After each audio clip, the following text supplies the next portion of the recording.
بسم اللہ الرحمن الرحیم۔ آپ کا خوش آمدید ہمارے اس چینل میں۔ آج کا جو ہمارا موضوع ہے وہ بہت ہی دلچسپ ہے، اور موضوع یہ ہے کہ اسلام کے قیام کے 100 سال بعد ایک ابن المفقع تھے، انہوں نے قرآن کو چیلنج کیا۔ انہوں نے کہا کہ ہم 1 سال میں اس قرآن کے اگینسٹ میں، اس قرآن کے برابر ایک بک لکھ دیں گے۔ تو آئیے دیکھتے ہیں وہ واقعہ کیا تھا۔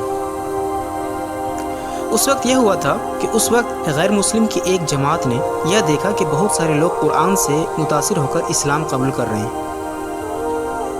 اور قرآن کے بارے میں یہ کہا جا رہا ہے کہ یہ خدا کی کتاب ہے، اس جیسی کتاب کوئی لکھ ہی نہیں سکتا۔ تو انہوں نے ٹھانا کہ اس کتاب کے جواب میں اسی کی طرح کتاب لکھی جائے۔ تو انہوں نے اس وقت کے عرب کے سب سے ماہر زبردست عالم، بے مثال ادیب جو آدمی تھا، اس کا نام ابن المفقع تھا، اس سے 727 عیسوی میں ملا، اور ابن المفقع کو یہ اپورچونٹی دی کہ وہ قرآن کے جواب میں ایک کتاب لکھے۔ ابن المفقع کو اپنے اوپر اتنا اعتماد اور بھروسہ تھا کہ وہ لکھنے کو راضی ہو گیا،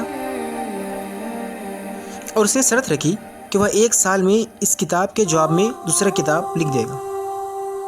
مگر جو 1 سال کی مدت ہے، ٹائم ہے، اس میں اس کے ہر ضروریات کا خیال رکھا جائے، تاکہ صرف وہ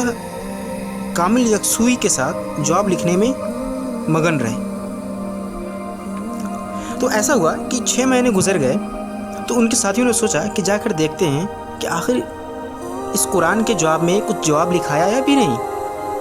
تو اس نے جب جا کے دیکھا تو انہوں نے دیکھا کہ ابن المفقع قلم ان کے ہاتھ میں ہے، اور وہ گہری سوچ میں ڈوبا ہے، اور اس کے ٹیبل کے پاس کاغذ کے ٹکڑے کے انبار بکھرے پڑے ہیں۔ جب ان سے پوچھا گیا کہ کیا جواب لکھے، تو انہوں نے کہا کہ 6 مہینے کی جد و جہد میں اس کا ایک فقرہ بھی نہ لکھ سکا، اور اعتراف کیا کہ یہ کسی انسان کی لکھی ہوئی کتاب نہیں، بلکہ یہ واقعی میں خدا کی طرف سے اتری ہوئی کتاب ہے، اور وہ اپنے کام سے دستبردار ہو گیا۔ جیسا کہ اللہ تعالیٰ سورہ بقرہ میں فرماتا ہے، چیپٹر نمبر 2 ورس نمبر 23،